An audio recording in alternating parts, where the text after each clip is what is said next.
la pelvis mayor o también llamada pelvis falsa. Esta porción de la pelvis se encuentra limitada de forma anterior por la sínfisis del pubis, en la parte posterior por el promontorio del sacro, que es de S1L5, y de forma lateral por el estrecho superior. En esta pelvis falsa podemos encontrar vísceras abdominales como lo es el ilion o el colon sigmoideo.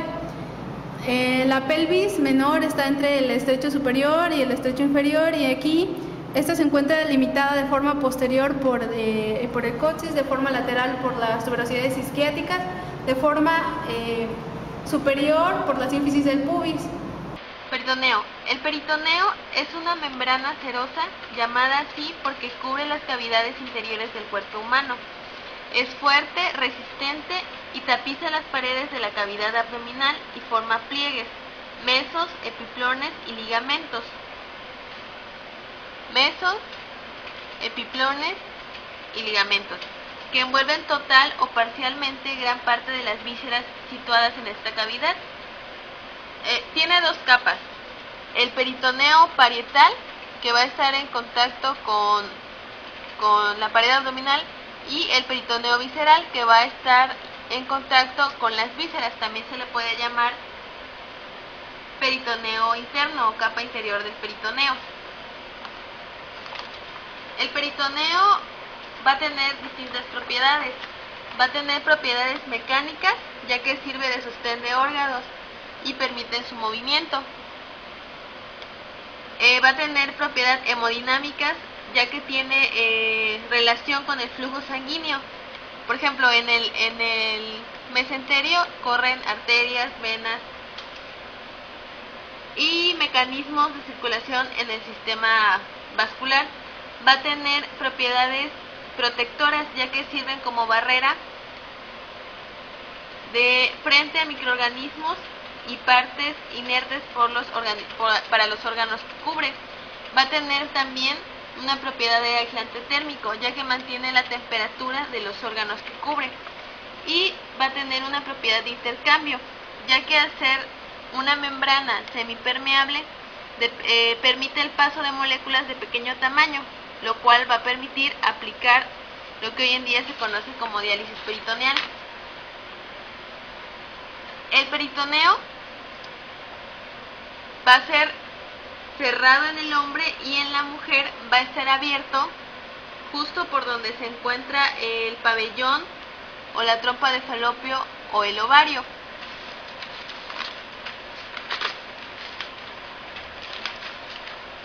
El peritoneo parietal va a tapizar la cavidad abdominal y va a continuar hacia abajo dentro de la cavidad pélvica, pero no va a alcanzar el suelo pélvico, ya que va a estar separado por las vísceras pélvicas, sobre la cual se refleja el peritoneo y vuelve a ascender, igual la fascia pélvica, en las que las vísceras van a estar incluidas.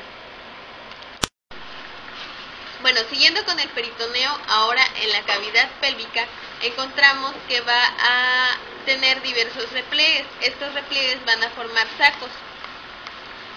Esta es una pelvis de mujer. Tenemos el recto, el útero, imaginándose con lo que es la vagina, y la vejiga, y más anteriormente la sínfisis del pubis. Decimos que el recto no se va a invaginar en las paredes del peritoneo, simplemente lo va a cubrir anteriormente, pero no totalmente. Por ejemplo, el tercio medio del peritoneo va a estar cubierto por solamente en su superficie anterior. En su superficie posterior no va a estar cubierto. Sin embargo, el tercio superior va a estar cubierto tanto en su superficie anterior como en su superficie posterior. Bueno, el peritoneo va a seguir descendiendo y se va a reflejar hacia la cara posterior del útero. Entonces tenemos que entre la cara anterior del recto y la cara posterior del útero se va a formar un saco. Este saco va a recibir el nombre de saco recto uterino y va a ser la porción más profunda del peritoneo. Este saco también lo podemos denominar saco de Douglas, y tiene importancia ya que al ser la parte más profunda en un embarazo ectópico, la sangre se acumularía en este saco, justamente en esta porción.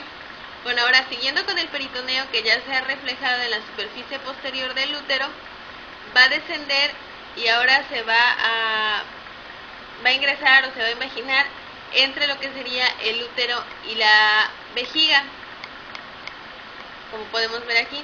Este saco va a recibir el nombre de saco vésico-uterino. Este saco vésico-uterino va a ser menos profundo que el saco recto-uterino. Ahora, va a seguir el peritoneo y va a cubrir la superficie de la vejiga, como podemos ver aquí. Este va a seguir superiormente de la sínfisis del pubis y se va a continuar con el peritoneo parietal, pero arriba de la cara anterior del abdomen. Tenemos también que entre la sínfisis del pubis y lo que es la vejiga y el peritoneo va a quedar un espacio. Este espacio se le va a denominar espacio retropúbico, que va a ser de importancia porque va a ser el que va a permitir que la vejiga se distenda o se agrande cuando esté llena de la orina. Bueno, entonces el peritoneo va a seguir superiormente por el peritoneo parietal, solamente que ahora en la cara anterior del abdomen. Va a seguir ascendiendo hacia cubrir la cara anterior del diafragma. En cuanto a lo que corresponde a las vísceras de la porción pélvica, vamos a tener a los uréteres, los cuales van a ser tubos musculares que miden aproximadamente de 25 a 30 centímetros de largo. Estos van a estar encargados de transportar la orina desde lo que son los riñones hacia lo que es la vejiga, para que después la vejiga lo pase a la uretra y de aquí pues, se pueda expulsar la orina. Los uréteres van a discurrir inferiormedialmente a través de la pared muscular de la vejiga en sentido oblicuo y van a entrar a estos, por la superficie externa de la vejiga, separados aproximadamente por 5 centímetros de longitud. Pero sus aberturas internas en la luz de la vejiga vacía solo van a estar separadas por la mitad de esa distancia. Este recorrido va a formar una válvula unidireccional y la presión interna de la vejiga urinaria va a provocar el colapso de este recorrido. En el hombre, la única estructura que pasa entre el uréter y el peritoneo va a ser el conducto deferente. Este va a cruzar al uréter dentro del pliegue ureteral del peritoneo. El uréter se va a situar posterolateral al conducto deferente y va a entrar por el ángulo superior de la vejiga urinaria, junto superior con lo que es la vesícula seminal. En la mujer, el uréter va a pasar medial al origen de la arteria urinaria y se va a continuar hasta el nivel de la espina ciática, donde la arteria uterina lo va a cruzar superiormente. La irrigación arterial de los uréteres va a ser variable, ya que va a estar dada por ramas ureterales de las arterias ilíaca común, interna y la arteria ovárica. Las ramas ureterales se van a anastomosar a lo largo de lo que es el uréter. Y en la mujer, las arterias más constantes que van a irrigar esta porción de los uréteres van a ser las ramas de las arterias uterinas. En el hombre van a ser las ramas vesicales inferiores. La vascularización de los uréteres también va a ser muy importante para esta región. En lo que corresponde a lo que es el drenaje venoso de las porciones pélvicas de los uréteres, van a acompañar generalmente a estas arterias venas que van a recibir los mismos nombres que las arterias. Y en cuanto a lo que va a ser la inervación de los uréteres, los nervios van a derivar de los plexos autónomos adyacentes, que como va a ser el renal, el aórtico, los hipogástricos, tanto superior como inferior, y los uréteres van a estar situados por encima de la línea del dolor de la pelvis y por lo tanto van a contener fibras aferentes, las cuales van a transmitir sensaciones dolorosas y van a seguir retrógradamente a las fibras simpáticas hasta alcanzar a los ganglios sensitivos de lo que son los nervios espinales. El pene. El pene es el órgano copulador masculino y al alojar la uretra proporciona una salida común para la orina y el semen. El pene consta de una raíz, un cuerpo y un glande. Va a contener lo que son dos cuerpos esponjosos, dos cuerpos cavernosos y un cuerpo esponjoso. Cada cuerpo cavernoso tiene una cubierta fibrosa externa o cápsula o túnica albuginia. Superficial a la cubierta externa está la fascia profunda del pene o fascia de Buck. Los cuerpos cavernosos se fusionan entre sí en el plano medio, excepto posteriormente donde se separan para formar los pilares del pene. La raíz del pene, la parte fija, está formada por dos pilares, el bulbo y los músculos isquiocavernoso y bulbo esponjoso. Los pilares y el bulbo del pene contienen masas de tejido eréctil. El cuerpo del pene es la parte libre colgante que está situada desde la sínfisis del pubis. El pene va a estar irrigado por lo que es la arteria dorsal profunda del pene. En cuanto a su drenaje venoso, va a estar dado por lo que es la vena profunda del pene y va a estar inervado por el nervio dorsal del pene. Sin embargo, va a tener otro tipo de vascularización en cuestión venosa, que es lo que corresponde a la vena dorsal, que esta se ve que va a tener dos porciones, lo que es la superficial y la profunda. La uretra masculina se divide en cuatro partes: la intramural, la prostática, la intermedia y la uretra esponjosa. La porción intermedia de la uretra se inicia en el vértice de la próstata y a través del espacio perineal profundo, rodeada por el esfínter externo de la uretra. A continuación, atraviesa la membrana perineal y termina cuando la uretra entra en el bulbo del pene, cuando empieza la porción proximal de la uretra esponjosa. Posterolaterales a esta porción de la uretra se encuentran las pequeñas glándulas bulbouretrales, que van a tener unos delgados conductos que van a desembocar en la porción proximal de lo que ya empieza a ser la uretra esponjosa. Para la inervación de la porción intermedia de la uretra es la misma que la de la porción prostática. Tiene inervación autónoma o eferente del plexo nervioso prostático, que procede del plexo hipogástrico inferior, y la inervación simpática procede de los segmentos lumbares de la médula espinal a través de los nervios esplénicos lumbares, y la inervación parasimpática procede de los niveles sacros a través de los nervios esplénicos pélvicos. La porción esponjosa de la uretra, que sería desde la porción proximal y final, la porción proximal de la uretra esponjosa y la porción final de la uretra intermedia hasta lo que sería la fosa navicular, que sería la porción más estrecha de toda la uretra, tomando en cuenta que si queremos meter un catéter y atraviesa lo que sería la fosa navicular, pues ya podemos aseverar que el catéter puede llegar hasta la vejiga o al lugar a donde queramos llegar sin ningún problema. Esta, como les dije, pues empieza en el extremo distal de la porción intermedia de la uretra y termina en el orificio distal externo de la uretra, que es ligeramente más estrecha que las demás porciones uretrales. La luz de la porción esponjosa de la uretra tiene unos 15 milímetros de diámetro y se expande en el bulbo del pene para formar la fosa intravulvar, en el glande para formar la fosa navicular. A cada lado los delgados conductos de las glándulas bulbouretrales se abren en la parte proximal de la porción esponjosa. Los orificios de estos conductos son extremadamente pequeños. En la porción esponjosa de la uretra también hay muchas aberturas diminutas con los conductos de las glándulas uretrales, que van a ser las secretoras de moco, de manera que cuando queramos meter un catéter y deje de pasar la orina, la uretra no se va a quedar seca y no se va a irritar por las secreciones de moco de estas glándulas. Las fibras aferentes viscerales siguen retrógradamente a las fibras parasimpáticas hasta los ganglios sensitivos de los nervios espinales sacros, y el nervio dorsal del pene, un ramo del nervio pudendo, proporciona la inervación somática de la porción esponjosa de la uretra. Les voy a hablar de las glándulas vestibulares. Vamos a tener dos tipos: las vestibulares mayores o de Bartolino y las glándulas vestibulares menores. Las glándulas vestibulares mayores se van a ubicar en el espacio perineal superficial, posterolaterales al orificio vaginal.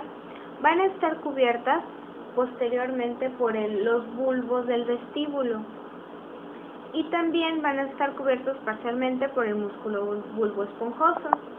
Van a desembocar su secreción en el vestíbulo de la vagina, que van a secretar un moco durante la excitación sexual. Ahora, las glándulas vestibulares menores, estas van a ser más pequeñas y se van a ubicar a cada lado del vestíbulo vaginal. Van a secretar un moco que va a humedecer los labios y el vestíbulo de la vagina, así como va a desembocar en la porción entre el orificio externo de la uretra y el orificio vaginal. Ahora, la irrigación de la vulva. Esto va a estar a cargo de las arterias pudendas externa e interna. La arteria pudenda interna va a dar ramas que son las arterias labiales y arterias del clítoris. Las venas labiales van a ser tributarias de las venas pudendas internas y a la vez van a ser venas satélites de la arteria pudenda interna. La ingurgitación venosa en la fase de excitación sexual va a provocar el aumento de tamaño y consistencia del clítoris y de los bulbos del vestíbulo. Ahora, la inervación de la vulva.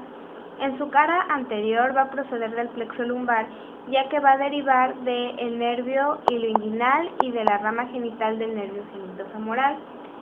La cara anterior de la vulva va a estar inervada por los nervios labiales anteriores y la cara posterior, esta va a derivar ya del plexo sacro. En la cara posterior vamos a tener al ramo perineal del nervio cutáneo posterior femoral y al nervio pudendo, el que va a ser el principal nervio del periné, que va a inervar la porción central, al igual que los nervios labiales posteriores. Estos van a inervar a los labios y ramos profundos y musculares del nervio perineal van a inervar al orificio vaginal y a los músculos superficiales del periné.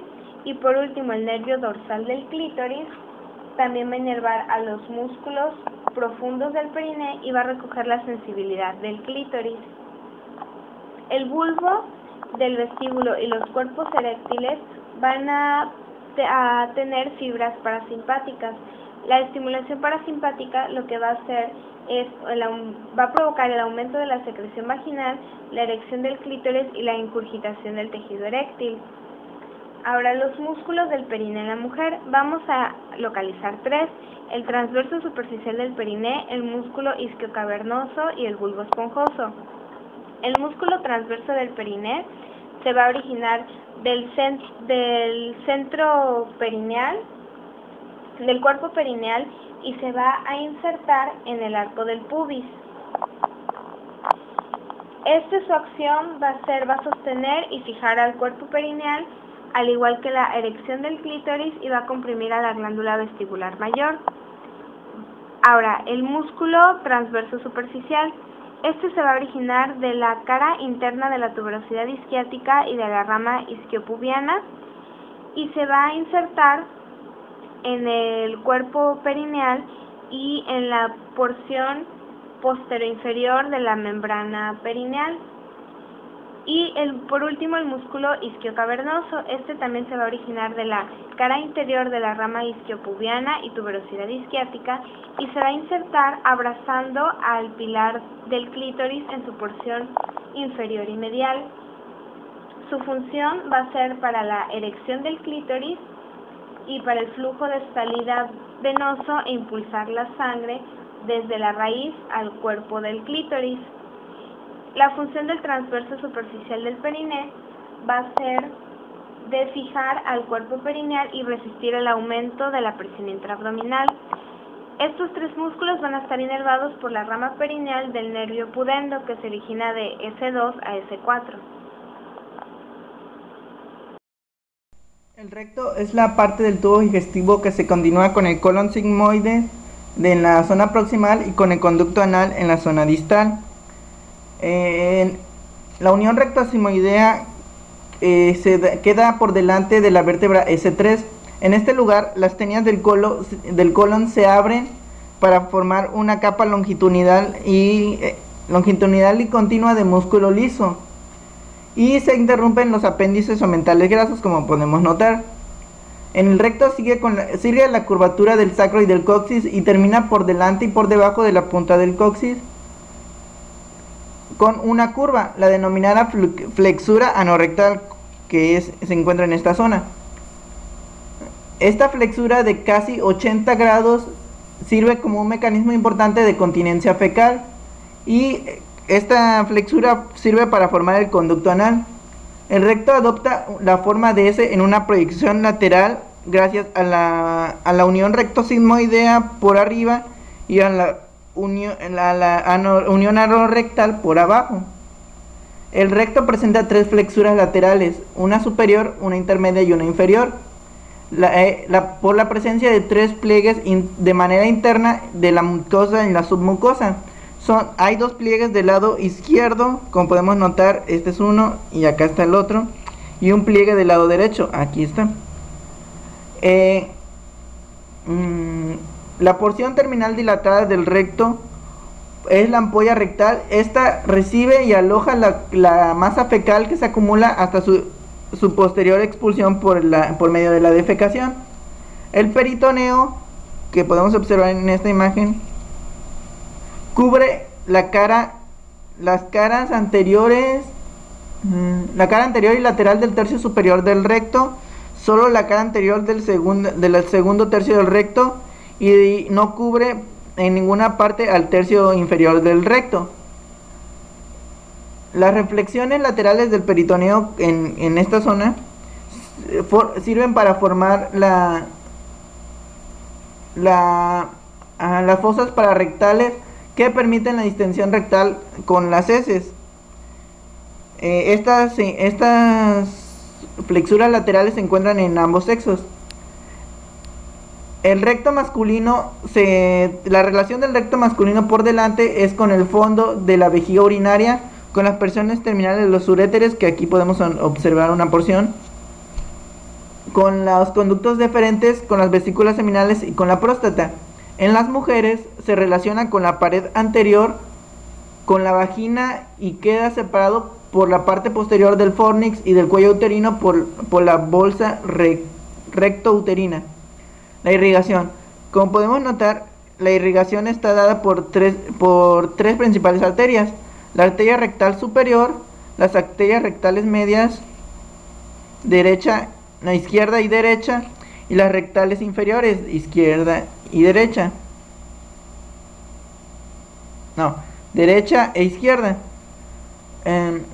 La arteria rectal superior proviene de la mesentérica inferior e irriga principalmente al tercio superior del recto. Las arterias rectales medias son ramas de las ilíacas internas y irrigan el tercio medio y el tercio inferior del recto. Y las arterias rectales inferiores provienen de la arteria pudenda interna e irrigan principalmente a la porción de la flexura anorrectal y el conducto anal. Por esta relación, principalmente a esta arteria rectal inferior se le conoce como arteria anal. En cuanto al drenaje venoso, está dado principalmente por las venas de los mismos nombres que las arterias. La vena rectal superior drena en el sistema nervioso portal, a diferencia de las arterias rectales medias e inferior, que drenan en la circulación sistémica. El plexo venoso, el recto se caracteriza por tener 2 sistemas venosos. El sistema venoso rectal interno, situado en la profundidad de la mucosa de la unión anorrectal, en esta zona, y el plexo venoso externo, que es subcutáneo, está situado por fuera de la pared muscular del recto. Estos plexos venosos tienen principal importancia en las hemorroides. Ahora, la inervación del recto proviene de los sistemas simpático y parasimpático. La inervación simpática procede de la porción lumbar del tronco simpático y del plexo hipogástrico superior, a través de los plexos situados de las ramas de la arteria mesentérica inferior. la inervación parasimpática deriva de los nervios esplácnicos de la pelvis. Las fibras de estos nervios pasan a los plexos hipogástricos inferiores izquierdo y derecho para inervar el recto.